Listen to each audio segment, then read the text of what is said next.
सबको praise Lord. आज हम वचन के लिए प्रार्थना पहले करेंगे, क्योंकि प्रभु का वचन कहता है हर एक काम करने से पहले प्रार्थना करना जरूरी है। तो आइए हम पूरी कलेशा मिल के आज हम प्रार्थना करेंगे वचन के लिए कि प्रभु आज हमें 100 गुना फलवंत करने के लिए। ओ धन्यवाद दे प्रभु, धन्यवाद दे प्रभु जी। राजा होगा राजा, प्रभु होगा प्रभु, सर्वशक्तिमान हमारे प्यारे खुदा, हम आपको धन्यवाद देते हैं राजा। पिता आज का सुंदर समय के लिए प्रभु हम धन्यवाद देते हैं राजा। आज का दिन पवित्र आत्मा प्रभु तूने हमें दिखाया है प्रभु, इसके लिए धन्यवाद देते हैं प्रभु जी। कितना लोग प्रभु धरती छोड़ के राजा चला गया प्रभु जी, मगर तूने हमें हमारे परमेश्वर पिता कलेशा को ये दिन दिखाया प्रभु, इसके लिए धन्यवाद देते प्रभु जी। आज विशेष करके पिता पवित्र आत्मा हम सब मिल के प्रभु तेरे चरणों के पास आते प्रभु जी, क्योंकि राजा तेरा वचन में लिखा है परमेश्वर पिता, हाँ राजा, बिना पवित्रता के तुझे देखना असंभव है प्रभु जी। आज पवित्र आत्मा राजा तेरा पवित्र लहू, पवित्र आत्मा आज परमेश्वर पिता आज हमें व्यवहार होने के लिए हम प्रार्थना करते हैं प्रभु। आज हम पिता शुद्ध होना चाहते हैं प्रभु जी, आज हम तुझे देखना चाहते हैं पवित्र आत्मा, क्योंकि राजा तेरे वचन में लिखा आदि में वचन था, वचन परमेश्वर था प्रभु जी। आज वो वचन के तरफ प्रभु तू आज हमसे बातें करना पवित्र आत्मा। आज विशेष करके पिता पवित्र आत्मा आज आने वाला वचन पवित्र आत्मा हम सबके जीवन में प्रभु 100 गुना फलवंत होने के लिए हम प्रार्थना करते पवित्र आत्मा, क्योंकि राजा आज हमारे ओटों को प्रभु आप छूने के लिए हम प्रार्थना करते प्रभु जी। हे राजा पिता पवित्र आत्मा, हम नहीं पवित्र आत्मा जैसा तू चाहता है प्रभु आज वैसा ही प्रचार होने के लिए हम प्रार्थना करते प्रभु जी। आज पवित्र आत्मा परमेश्वर पिता हम सबके पिता पवित्र आत्मा राजा, यहाँ परमेश्वर पिता हमारे पिता वचन को न सुनने देने वाली हर एक अंधकार की शक्तियों को राजा स्वर्ग पृथ्वी का राजा प्रभु यीशु के नाम से उन्हें बांधते प्रभु जी। आज पवित्र आत्मा आप हमारी सबकी बुद्धियों को खोलने के लिए हम प्रार्थना करते राजा, आज हमारे कानों को खोलने के लिए हम प्रार्थना करते प्रभु जी। आज परमेश्वर पिता हमारी आत्मिक नेत्रों को खोलने के लिए हम प्रार्थना करते प्रभु जी। आज पवित्र आत्मा एक एक वचन को सुनने के लिए, समझने के लिए, आंखों के द्वारा तुझे देखने के लिए प्रभु तो आज हमें कृपा कर पवित्र आत्मा।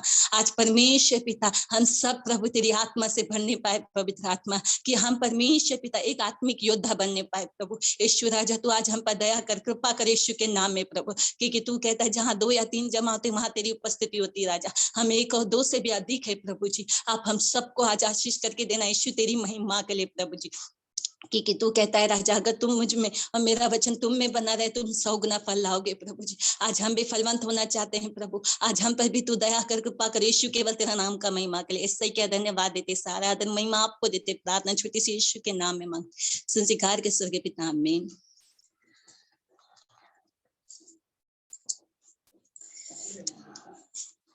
आज हम वचन पढ़ेंगे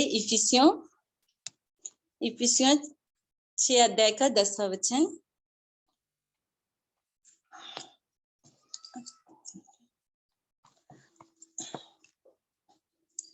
हम वचन पढ़ रहे हैं, आप लोग सब लोग देखिए अपने अध्याय में। आत्मिक युद्ध के हथियार, इसीलिए प्रभु में और उसकी शक्ति में प्रभाव में बलवंत बनो और परमेश्वर के सारे हथियार बांध लो, कि तुम शैतान की युक्तियों के सामने खड़े रह सको। क्योंकि हमारा यह मल युद्ध लहू व मांस से नहीं, परंतु प्रधानों से और अधिकारियों से और इस संसार के अंधकार के हाकिमों से और उस दुष्ट की आत्मिक सेनाओं से है जो आकाश में है। इसीलिए परमेश्वर के सारे हथियार बांध लो, कि तुम बुरे दिनों में सामना कर सको और सब कुछ पूरा करके स्थिर रह सको। इसीलिए सत्य से अपनी कमर कस कर और धार्मिकता की झिमल पहनकर और पांव में मेल के सुसमाचार की तैयारी के जूते पहनकर और इस सब के साथ विश्वास की ढाल को लेकर स्थिर रहो, जिससे तुम और उस दुष्ट के सब जलते हुए तीरों को बुझा सको और उद्धार का टोप आत्मा की तलवार जो परमेश्वर का वचन है ले लो। हर समय में और हर प्रकार से आत्मा में प्रार्थना और विनती करते रहो, कि इसीलिए जागते रहो कि सब पवित्र लोगों के लिए लगातार विनती किया करो। आमीन। प्रभु का वचन कह रहा है कि प्रभु में और उसकी शक्ति में के प्रभाव में बलवंत बनो। आज हमें प्रभु कह रहा है बलवंत बनने के लिए, क्योंकि प्रभु ने हम सब कुछ दिया है, मगर हम आज भी बलवंत नहीं है। जब कुछ भी होता है तो हम अपने आप को कमजोर महसूस करने लगते हैं। जैसे हम दुनिया की बातों को सुनते हैं तो हमको ऐसा लगता है कि ये क्या हो रहा है, मगर प्रभु का वचन कहता है इसीलिए प्रभु में और उसकी शक्ति में हम के प्रभाव में बलवंत बन। इन दिनों प्रभु कह रहा है हमें बलवंत बनने के लिए, क्योंकि प्रभु का वचन कहता है समय बुरा है, इसीलिए हमें उनको न देखते हुए परंतु प्रभु की शक्ति में हमें बलवंत बनना है। आगे प्रभु का वचन कहता है, परमेश्वर के हथियार बांध लो कि तुम शैतान की युक्तियों के सामने खड़े रह सको। प्रभु का वचन कह रहा है परमेश्वर की सारे हथियार को बांधने के लिए। जिस तरीके से इन दिनों में अंकल ने बताया कि किस तरीके से अभिषेक तेल, हम पहले नहीं जानते थे कि ये तेल के द्वारा क्या क्या हो सकता है, मगर अभी हमें पता चला कि अभिषेक तेल के द्वारा हम बहुत अद्भुत काम कर सकते हैं। बहुत से रोगी चंगे हो सकते हैं, बहरा सुन सकता है, अंधा देख सकता है, लंगड़ा चल सकता है। इसके लिए प्रभु ने आज जैसे जैसे हमें पता चला कि प्रभु बोझ न लेने से भी कितने नुकसान होते हैं, और अगर उसे ले लिया जाए तो हम प्रभु की आत्मा और शरीर प्राण तीनों में बलवंत बनते जाते हैं। और इसीलिए परमेश्वर ने, इसीलिए जो लोग नहीं लेते हैं वो निर्बल होते चले जाते हैं, मगर जो उसे प्रतिदिन लेते हैं वो आत्मा शरीर प्राण में भी बलवंत बनते जाते हैं। और भी प्रभु का वचन कहता है शैतान की युक्तियों के सामने खड़े रह सको। इसीलिए जो लोग उसे चीजों को नहीं जानते, उन्हें नहीं समझते, इसके लिए वो बुरे दिनों का सामना नहीं कर सकते। आगे भी प्रभु का वचन कहता है, 13 अध्याय में जिस तरीके से प्रभु का वचन कह रहा है, प्रभु में और उसकी शक्ति के प्रभाव में बलवंत बनो। जिस तरीके से प्रभु का वचन कह रहा है कि हमें बलवंत बनना है, जिस तरीके से यीशु मसीह जब धरती छोड़ के गया था, जिस तरीके से उसके चेले तितिर बितिर हो चुके थे, जैसे आज का समय हो चुका है, कलशिया बंद हो चुकी है, विश्वासी भी तितिर बितिर हो चुके, सब तितिर बितिर हो चुके हैं। इसीलिए क्योंकि जिस तरीके से शैतान ने एक जाल फेंका कोरोना वायरस का, उसी में लोग तितिर बितिर हो गए। जैसे प्रभु का वचन कहता है अंतिम दिनों में वचन की भी भूख और प्यास जो लोगों को थी वो भी खत्म हो गई अभी धीरे धीरे, क्योंकि ना तो कलेशिया रही, क्योंकि जैसे कनेक्ट करने के लिए लोगों को कह रहा है, क्योंकि लोगों के पास समय नहीं है, वो कनेक्ट नहीं। ऐसे तो कलेशिया में तो भी जाते थे, मगर अब वो भी जाना उनका बंद हो चुका है। क्यों? क्योंकि ये शैतान की एक युक्ति थी तोड़ने के लिए। क्योंकि ये सबसे ज्यादा तकलीफ किसको हुई? विश्वासियों को हुई, क्योंकि प्रभु का भवन में जाना। क्योंकि प्रभु का सबसे बड़ा ताकत क्या है? प्रभु कहता है तुम एक होना, एक मन, एक चित होके रहना, एक झुंड में रहना। मगर शैतान ने वही बातों को तोड़ा है, एक वायरस के द्वारा शैतान ने तोड़ा और सब तितिर बितिर हो गए। मगर प्रभु का वचन कहता है 13 अध्याय 2 का पहले में कहता है, जिस तरीके से पेंटिक्लोस के दिनों में उसके चेलों लोग में सब विश्वासी इकट्ठा हुए, एक कमरे के अंदर इकट्ठा होके एक मन एक चीतों के लवलीन होके प्रार्थना करे थे, तब प्रभु का आत्मा उनके बीच में उतरा। वो अन्य अन्य भाषा बोलने लगे, वो पवित्र आत्मा से भर गए, और तभी उन्होंने सामर्थ और शक्ति को पाके उन लोगों ने फिर से प्रभु का सामर्थ से भर के प्रभु की सेवा उस लोगों ने वापस से चालू कर दी। आज हमें भी यही करना है। जो विश्वासी लोग हैं उन्हें भी प्रभु का वचन यही कहता है कि हम तितिर बितिर कलेशा, शैतान कितनी भी युक्ति करे, चाहे बंद कर दे, कलेशा टूट जाने दो, मगर प्रभु का वचन कहता है कोई ना कोई द्वार परमेश्वर ने हमें खोल के रखा है। जिस तरीके से हमें ये 1 घंटे का समय मिलता है 7 बजे का जुड़ने के लिए, तो भी हम सब एक समय में एक सब लोग जुड़ के एक मन एक चीतों के हम सब मिलके प्रार्थना करें, उस जगह पे हमारा प्रभु का आत्मा उतर के आता है। उसी समय में हम प्रभु की सामर्थ को पाते हैं। जब प्रभु का वचन आता है तो उसके द्वारा प्रभु हमसे बातें करता है, तब हमें पता चलता है कि ये समय हमें क्या करना है। हम, क्योंकि प्रभु का वचन कहता है, प्रभु का वचन हमें प्रतिदिन एक नया बल देता है, हमें नए सामर्थ से भरता है प्रभु का वचन। और भी आगे प्रभु का वचन बताता है, परमेश्वर के सारे हथियार बांध लो कि तुम शैतान और उसकी युक्तियों के सामने खड़े रह सको। यही है, शैतान ने कितनी भी बातें की, कितना भी वायरस लाया, मगर हमें प्रभु में स्थिर रहना था। ऐसे आज से बहुत से विश्वासी खाली एक वायरस के वजह से नहीं, हाथ नहीं मिलाना, कलेशा के अंदर नहीं जाना, मीटिंग नहीं करना, एक छोटे से वायरस ने उनके विश्वास को तोड़ दिया। मगर प्रभु का वचन यही कहता है कि तुम शैतान की युक्तियों के सामने खड़े रह सको। मगर जितने लोग खड़े हैं वो प्रभु से और भी सामर्थ को पाके आगे बढ़ते जा रहे, जितने लोग उससे दूर हो गए वो आत्मिक विषय में निर्बल होते जा रहे। इसीलिए हमें शैतान की युक्तियों को इन दिनों में समझना है कि किस तरीके से शैतान हमारे जीवन में कार्य कर रहा है, किस तरीके से विश्वासियों को दूर कर, क्योंकि अन्य जाति से उसे कुछ फर्क नहीं पड़ता, उससे सबसे ज्यादा फर्क पड़ता है विश्वासियों से पड़ता है। क्यों? क्योंकि विश्वासी जब प्रार्थना करता है तो उसकी एक एक हड्डियां टूटने लगती है, इसके लिए वो शैतान विश्वासियों को ही खींच रहा है, जो निर्बल है उसे अपनी ओर आकर्षित करता जा रहा है। आगे भी प्रभु का वचन कहता है, पहला तीमुथियुस दूसरे का पहला अध्याय में, अब मैं सबसे पहले यह आग्रह करता हूं कि विनती और प्रार्थना और निवेदन और धन्यवाद सब मनुष्यों के लिए किए जाएं, राजाओं और सब ऊंचे पद वालों के निमित्त, इसीलिए कि हम विश्राम और चैन के साथ सारी भक्ति और गंभीरता से जीवन बिताए। यह हमारा उद्धारकर्ता परमेश्वर को अच्छा लगता है और भाता भी है। अभी हमें वो देखना है कि हमारे परमेश्वर को क्या पसंद है। इसमें प्रभु का वचन कहता है, क्योंकि हमारा मलयुद्ध लहू और मांस नहीं, अधिकारियों से, संसार के अंधकार के हाकिमों से है और उस दुष्ट की आत्मिक सेनाओं से है जो आकाश में है। क्योंकि प्रभु का वचन कह रहा है, हमारा मल युद्ध किससे? लहू और मांस से नहीं, क्योंकि हम प्रतिदिन प्रभु के लहू और मांस में सहभागी होते। हमारा युद्ध उससे नहीं है।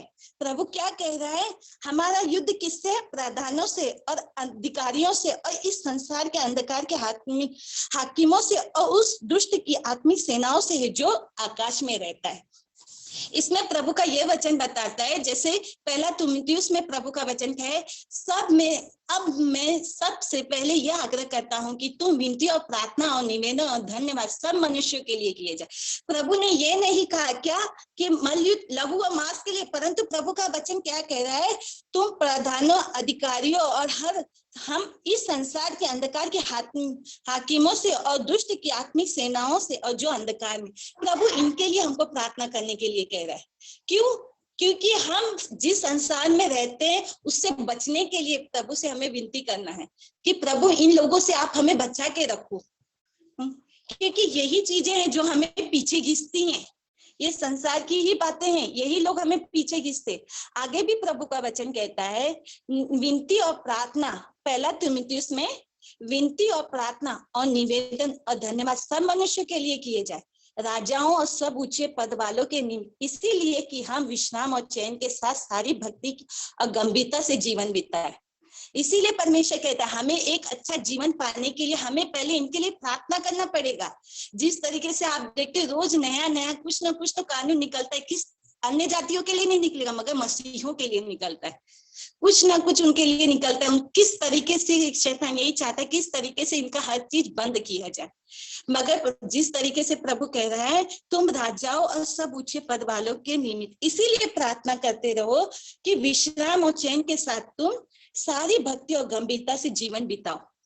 हमें जीवन जीने के लिए इन सब के लिए प्रार्थना करना बहुत जरूरी है, क्योंकि प्रभु का वचन कहते हैं, आत्मिक सेनाओं से जो आकाश में है, जो हमारी प्रार्थना को परमेश्वर की ओर पहुंचने नहीं देती है, क्योंकि वो आकाशी में हमारी प्रार्थना आराधना को, अगर आत्मा की ओर से ना हो, आत्मिक आराधना प्रार्थना नहीं होती है तो वो ऊपर तक नहीं जाए, इसीलिए वो हमें उत्तर नहीं देती है, चाहे हम कितनी भी प्रार्थना करें। इसके लिए प्रभु का वचन, जिस तरीके से अंकल हमेशा कहते हैं कि अन्य भाषा में प्रार्थना करो, अन्य भाषा क्यों कहते? क्योंकि उसका कोई महत्व है, उसको इम्पोर्टेंट है। इसके लिए प्रभु का वचन भी आगे कहता है, क्योंकि प्रभु ने कहा जब तक तुम आत्मा को ना पाओ तो मत जाना प्रचार के लिए। इसके लिए प्रभु ने कहा कि तुम यहीं पे रह के पहले प्रार्थना करो जब तक पवित्र आत्मा तुम्हें ना मिले। इसके लिए अभी जिन्हें नहीं मिला है उसे भी पाना बहुत जरूरी है, क्योंकि प्रभु का, हम जो आत्मा में प्रार्थना करते हैं, अन्य भाषा में प्रार्थना करते हैं, उसे शैतान ना तो पहचानता है और ना तो वो उसे चुरा सकता है, क्योंकि उसे समझ में नहीं आती। मगर हमारी प्रार्थना आराधना वो प्रभु को पता है, उसके दूतों को पता है कि हम क्या कह रहे हैं।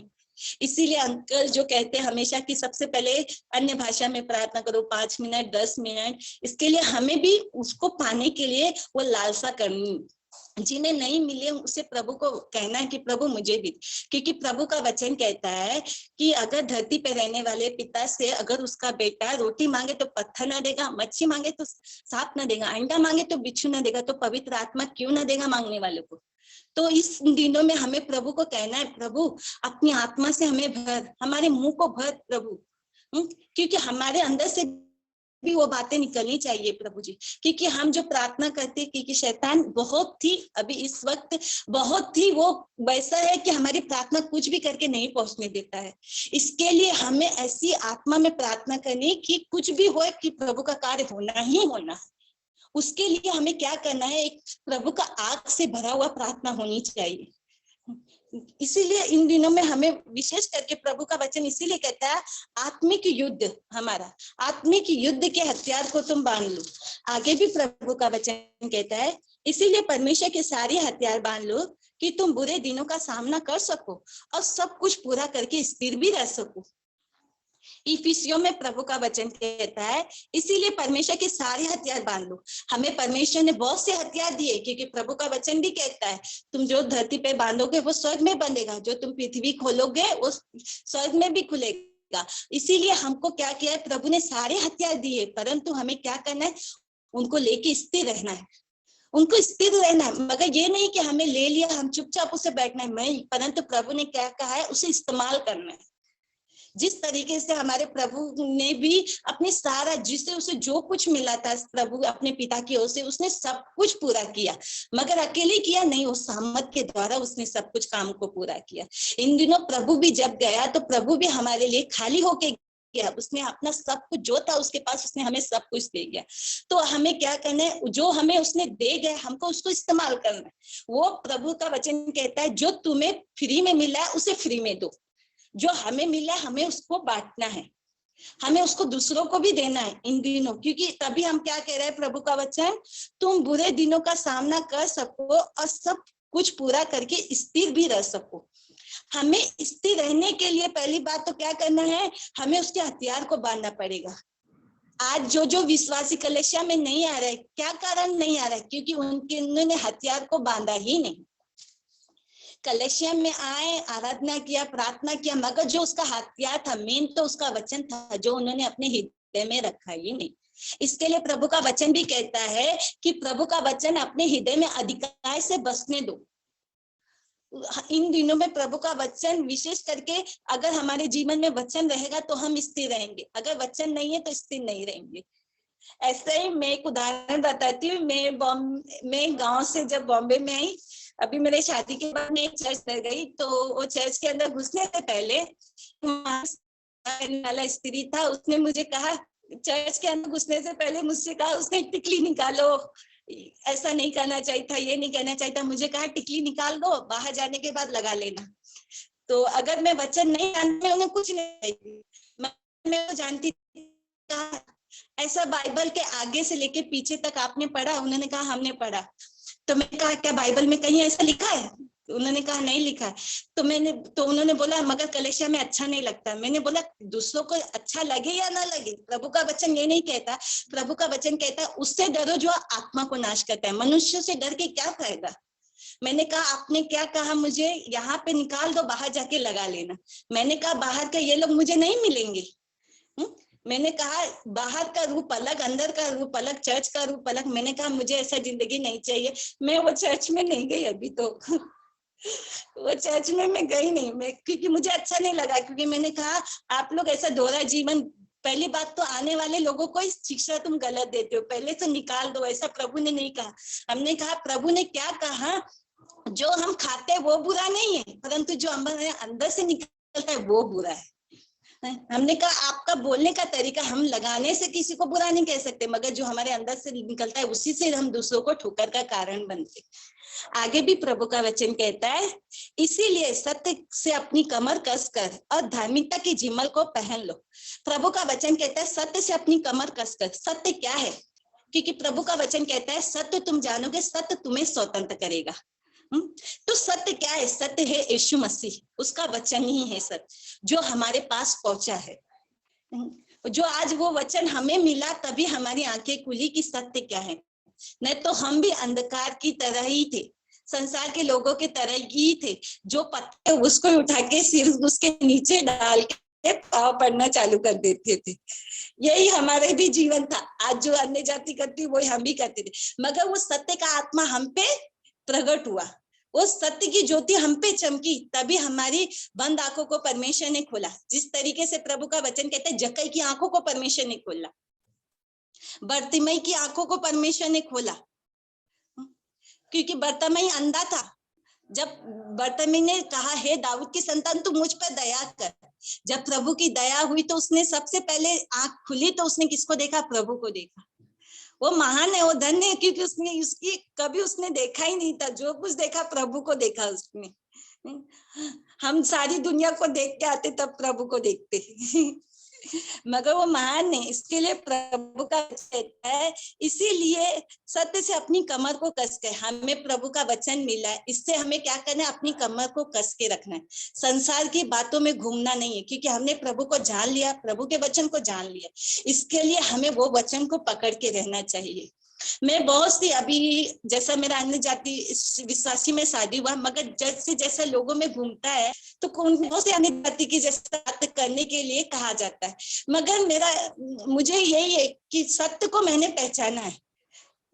तो लोग भी कहते हैं कि करने से कुछ नहीं होता है। मैंने कहा करने से कुछ नहीं होता है, मगर करने वाली तो मैं ही हूं ना। तकलीफ मुझे होगी, क्योंकि मुझे पता है कि सत्य क्या है। तो सामने वाले को क्या होगा, तो मैंने कहा सामने वाला खुश हो या ना हो, उसका तकलीफ मुझे झेलना पड़ेगा, इसके लिए मैं कुछ करूंगी नहीं। इसके लिए हमें हर बात कमर कस के रहना है कि प्रभु का वचन क्या कहता है। क्योंकि प्रभु का वचन कहता है, अगर व्यवस्था विवरण 28 में, मेरी आज्ञाओं को मानोगे तो देश के उत्तम पदार्थों को खाओगे, अगर बलवा करोगे तो तलवार से काटे जाओगे। इन दिनों अगर विश्वासियों पे तकलीफ है तो यही कारण है कि हम उसकी बातों को कहीं ना कहीं कोई चीज नहीं मानते। इसके लिए हम उसकी बातों में कंप्रोमाइज करते, इसके लिए हम संसार की भी बातों को उसमें जोड़ के चलते, इसके लिए हमको कुछ ना कुछ झेलना पड़ जाता है। नहीं तो प्रभु का वचन कहता है, अगर उसने हमारे लिए सब कुछ पूरा किया तो हमारे जीवन में कुछ नहीं होना चाहिए। अगर रोग भी आया तो प्रभु उसमें और भी बलवंत बना के हमें आगे भेजेगा। मगर कोई इंसान कोई भी चीजों में छुटकारा पाता ही नहीं है। उसका छुटकारे का ना पाने का कारण क्या है? क्योंकि उसके जीवन में कुछ ना कुछ कमी है, इसके लिए वो छुटकारा नहीं पा रहा। उसने प्रभु का वचन को तो जाना, मगर अपनी वचन से अपनी कमर को नहीं कसा। उसने वो वचन उसने अपने अंदर नहीं लेके रखा है कि जो अगर मेरे को प्रभु ने ये चीज मना किया है तो मैं नहीं लूंगा।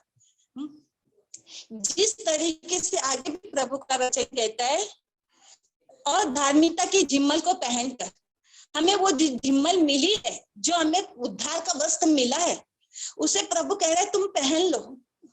हमने जो उद्धार का वस्त्र का पहना उसे मैला मत करो, हमें उसे मैला नहीं करना, क्योंकि वो पवित्र है।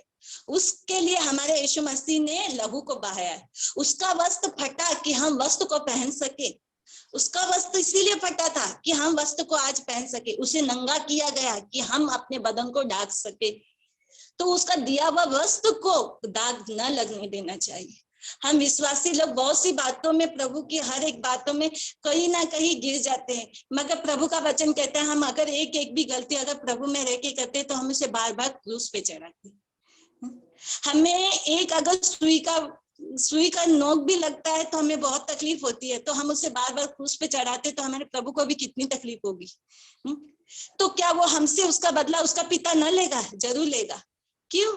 क्योंकि एक बार तो उसने हमारे लिए अपनी जान दे दी, मगर तो भी हम उसे बार बार यही अपनी अभिलाषाओं के लिए, अपनी इच्छाओं के लिए, दूसरों को खुश करने के लिए हम वो काम को करते हैं और प्रभु को क्रूस पे चढ़ाते हैं। इसके लिए इन दिनों में प्रभु का वचन कहता है, जिस तरीके से क्लेश आ रहे, आंधी आ रहा है, तूफान आ रहा है, जिस तरीके से प्रभु का वचन कहता है मेरा आगमन निकट है, परंतु मैं दौर ही पे खड़ा हूँ। हम जानते हैं प्रभु का आगमन निकट है, तो हमें ये सारी बातों को छोड़ देना चाहिए। क्योंकि मनुष्य खुश हो या ना खुश हो, प्रभु हमसे खुश होना चाहिए। अगर प्रभु का वचन कहता है, अगर प्रभु हमारे साथ है, हमारा विरोधी कौन होगा? कोई नहीं होगा। अगर वो हमारे साथ है तो अगर सामने वाला हमसे नाराज भी है तो प्रभु कहता है वो दुश्मनों को भी दोस्ती में बदल देता है। तो प्रभु जरूर एक ना एक दिन उसे बदलेगा, और जिस तरीके से वो तो प्रभु की निंदा करता है, प्रभु आगे प्रभु का वचन कहता है, और पाँवों में मेरे सुसमाचार की तैयारी जो पहनकर इस सब के साथ विश्वास को ले। प्रभु का वचन कहता है सुसमाचार के जूतों को पहनने के लिए। जिस तरीके से इन दिनों में प्रभु का वचन कहता है कि क्या ही सुहावने हैं जो सुसमाचार सुनाते, जिनके पैर पड़ते ही प्रभु का सुसमाचार लेके आए। इसीलिए हमें भी इन दिनों यही काम करना है। हम जब विश्वासी जाए, रिश्तेदारी में जाए, कहीं भी जाए, संसार के नहीं परंतु प्रभु के सुसमाचार को लेके जाना है, क्योंकि यही समय है। प्रभु का वचन कहता है यही समय है क्योंकि प्रभु का वचन कहता है जिस समय में हम चले वो अंतिम समय है। यही समय में हमें प्रभु का सुसमाचार को लेके जाना है हर एक घर में। इसके लिए प्रभु ने कहा कि पाँव में मेल के सुसमाचार की तैयारी के जूते पहनकर, हमें वो जो जूते पहनते जिस घर में हम जाते हैं उसमें प्रभु का सुसमाचार लेके जाना। क्यों? क्योंकि हम आशीषित हैं, वो भी आशीषित होना चाहिए। हमने उद्धार पाया, वो सामने वाला भी उद्धार पाना चाहिए। मैं बहुत से लोगों को देखते हैं कि मतलब वो लोग क्या करते हैं, हर एक के लिए अगर बीमार हुआ तो उसके लिए बहुत प्रार्थना करेंगे, प्रभु वो चंगा हो जाए, प्रभु चंगा हो जाए। मगर मैं कहती हूँ अगर वो चंगा हो गया, ठीक हो गया, तो आपको क्या मिलेगा और प्रभु को क्या मिलेगा? कुछ नहीं मिलेगा। परंतु हमें क्या करना है? प्रभु तू कुछ भी कर, उसको उद्धार में ले गया। शरीर तो नाशवान है, परंतु प्रभु उसके अंदर जो दिया हुआ आत्मा है वो बहुमूल्य, वो बचना चाहिए, वो उद्धार पाना चाहिए। क्योंकि आपको पता है बहुत से लोग हैं जो चर्च में आए तो प्रार्थना किया उनके लिए, वो चंगे हो गए और कलीसिया छोड़ के चले गए। वो क्यों? क्योंकि हमने ये नहीं बोला, परंतु वो चंगे हो गए, सब कुछ मिला उन्हें। अब क्या कर जरूरत है हमें प्रभु की, चलो हम चलते, वो चले गए। इसके लिए अभी हमें लोगों की चंगाई के लिए प्रार्थना नहीं करें, परंतु प्रभु, क्योंकि प्रभु कहता है कि उनके कठोर हृदय है, वो नहीं आना चाहते प्रभु में, कठोर हृदय, इसके लिए प्रभु उन्हें तोड़ता है। जिस तरीके से शाऊल को परमेश्वर ने कितना कठोर था, उसको प्रभु ने तोड़ के लाया अपने पास। तो जैसा प्रभु उनके जीवन में करता है, क्योंकि हर एक के जीवन में प्रभु के पास आने के लिए कोई ना कोई योजना रहती। प्रभु की कोई भी प्रभु के पास नहीं आता, कोई अपना रोग लेके आता है, कोई क्या लेके आता है, तभी वो प्रभु के पास। तो इसके लिए हमें चंगाई से पहले प्रभु उसको उद्धार में तू लाना जरूर। अब वो अंत तक तुझ में बने रहना चाहिए, क्योंकि चंगाई देगा प्रभु, छुटकारा देगा, सब कुछ देगा, मगर उससे सबसे बड़ा है प्रभु उसकी आत्मा को उद्धार देगा, जो हम सबको जरूरी है, क्योंकि हमें यही चाहिए। आगे भी प्रभु का वचन कहता है, और इस सब के साथ तुम विश्वास के ढाल को लेके स्थिर रहो, जिससे तुम उस दुष्ट के सब जलते हुए तीरों को बुझा सको। अभी प्रभु का वचन कहता है हमको विश्वास की ढाल को लेके स्थिर रहना है। अभी मैं बहुत से विश्वासियों को देख रहा है कि अभी ना किसी को बुखार आ रहा है, किसी को क्या आ रहा है, कोई किसी को अगर कोरोना पॉजिटिव है तुरंत डर रहा है, तुरंत हिल रहा है। जिस तरीके से उस सिस्टर का मुझे नाम नहीं पता, वो हमेशा वो ही कहते हैं कि क्यों डरते हो, हमको प्रार्थना करना चाहिए, हमारे पास प्रभु है, ये है। वो हमेशा मतलब धैर्य देते इंसान को, मतलब दृढ़ता से कि क्यों डरते हो, हमारे पास प्रभु है। इसके लिए प्रभु का वचन कहता है इन दिनों हमें विश्वास की ढाल को स्थिर रहना है। जब हम ही कमजोर पड़ेंगे तो अन्य जाति तो किसी काम की नहीं है, उसके पास तो कुछ भी नहीं है। हमारे पास तो वो है जो ये दुनिया से भी बड़ा है, वो है हमारा प्रभु यीशु मसीह, जो हमारे अंदर प्रतिदिन रहता है। तो प्रभु का वचन कहता है तो हमें किस चीज से डरना? इसके लिए हमें वो विश्वास जो हमारे अंदर दिया है, वो अंत तक धीरज धर के उसमें स्थिर रहना है। परंतु जो लोग ऐसा डरते हैं उनको भी हमको सांत्वना देनी है, उनको भी हमको दृढ़ता देनी है इन दिनों कि नहीं कुछ भी नहीं होता है, प्रभु सब कुछ कर सकता है, प्रभु हमें नया बल देगा, प्रभु हमें बचाएगा। क्योंकि आजकल तो अन्य जाति को कुछ हो रहा है तो इतना तकलीफ नहीं हो रहा है, अगर विश्वासियों को कुछ हो गया तो इंसान डर रहा है, कह रहे वो तो प्रभु को इतना करता है तो भी उसके जीवन में ऐसा है वैसा है ये वो। मगर अंतिम दिनों में प्रभु का वचन ही कहता है विश्वासी विश्वासियों को ही देख के गिरेगा, ऐसा हाल हो गया। क्योंकि प्रभु का वचन भी कहता है ना, अधर्म के बढ़ने के कारण बहुतों का प्रेम ठंडा पड़ जाएगा। आज ऐसा ही है, विश्वासी लोग ही कमजोर होते जा रहे एक दूसरे को देख के। मगर हमको अधर्म को नहीं देखना है, परंतु हमें परमेश्वर को देखना है, क्योंकि वो ही प्रभु का वचन कहता है, वो ही हमारा बल है, वो हमारा गण है, वो हमारा शरण स्थान है, वो ही हमारा सब कुछ है। आगे भी प्रभु का वचन कहता है, आगे प्रभु का वचन कहता है जिससे तुम उस दुष्ट के सब जलते हुए तीरों को बुझा सको। अगर हम विश्वास में दृढ़ रहेंगे तो शैतान के जलते हुए हम तीरों को बुझा सकते हैं, उसके हम काम को नाकाम कर सकते। अगर हम ही ढीले पड़ गए तो शैतान की बुरी युक्ति है हम पर राज्य करने लग जाएगी। हम दिन पर दिन बढ़ना भी चाहेंगे तो हम बढ़ नहीं सकते, परंतु घटते चले जाएंगे। आज जितने विश्वासी लोग कलीसिया से दूर हो चुके, शैतान उन पर राज्य करना चालू कर दिया, उसके अंदर की युक्तियां उसके अंदर काम करने लग गई है, इसके लिए वो उनसे बाहर नहीं निकल पा रहे। आजकल विश्वासी लोग उनको समझाने के बावजूद भी वो प्रभु के करीब नहीं आना चाहते। क्यों? क्योंकि वो धीरे धीरे उसमें आकर्षित होते चले जा रहे हैं, वो धीरे धीरे करके दूर होते जा रहे हैं। मगर प्रभु का वचन कहता है विश्वास की ढाल को लेकर स्थिर रहो, जिससे तुम दुष्टों के सब जलते हुए तीरों को बुझा सको। आज प्रभु का वचन कह रहा है हमें स्थिर रहने के लिए, कि हम जानते हैं अगर सामने वाला हमसे अगर कुछ कह रहा है जो प्रभु के वचन के खिलाफ है, हम जानते हैं तो वो शैतान की युक्तियों को हमको क्या करना है, वो जलते हुए तीरों को नाकाम करना है। वो शैतान के कामों को हमको नहीं करना है, चाहे जो होने दो, क्योंकि अगर हम उसे नहीं करेंगे तो शैतान हारेगा और हम जीतेंगे। अगर हम उसकी बातों में फंसेंगे तो हम हारेंगे और वो जीतेगा। इन दिनों में प्रभु का वचन कहता है कि दुष्ट के सब जलते हुए तीरों को बुझा दो। जो अभी सब जो वायरस है ये सब शैतान के तीर है, मगर जो विश्वास से जो दृढ़ है वो उस पे जय पाएगा। और जो कमजोर है, जो परमेश्वर के वचन से दूर है, वो ही उसमें फंस के दुष्ट की युक्तियों पे चलना चालू कर दिया है। इसके लिए प्रभु का वचन कहता है जो साथ साथ चलेगा प्रचार के लिए भेजा जाएगा, दुष्ट आत्माओं को निकालने का अधिकार रखेगा। ये सारा अधिकार कब मिलेगा? जब हम उसके साथ साथ चलेंगे, उससे चिपक के रहेंगे, लिपट के रहेंगे उसके साथ साथ, तभी प्रभु हमको ये सारी बातों से हमें भरने वाला है। दुनिया का लोग संसार की वस्तुओं को मांगता है, सोना चांदी ये उससे कुछ लाभ नहीं होता। हमें वो काम मांगना है प्रभु से कि जो हमको जो दूसरे के काम आ सके। अगर हमको प्रभु वो चीज देगा तो हम किसी के लिए भी प्रार्थना करें, वो रोगी चंगा हो सकता है, किसी को तकलीफ हो वो चीज कर सकते हैं हम। जिस तरीके से हमारा यीशु मसीह भी जब तक धरती पे दिया 33.5 साल उसने रोगियों को चंगा किया, मरे वो को जिलाया। क्या किया? क्योंकि प्रभु अपने पिता के साथ साथ चलता था, उससे चिटक के रहता था वो। आज हमें भी क्या करना है? वो सारी बातों को प्राप्त करने के लिए इन दोनों और भी गंभीरता से प्रभु से चिपक के रहना है, उसकी बातों को सुनना है, और जो प्रभु कहता है हमें उसे मानना है। ये बाइबल की सारी बातें को मानना है। आगे भी प्रभु का वचन कहता है उद्धार का टोप और आत्मा की तलवार, जो परमेश्वर का वचन है। हमें परमेश्वर ने उद्धार का टोप दिया है, क्योंकि प्रभु का वचन कहता है जिस दिन हम बपतिस्मा लेते हैं उस दिन हमारा उद्धार हो गया। मगर प्रभु का वचन आगे कहता है उद्धार हो गया, उद्धार हो रहा है, उद्धार हो जाएगा।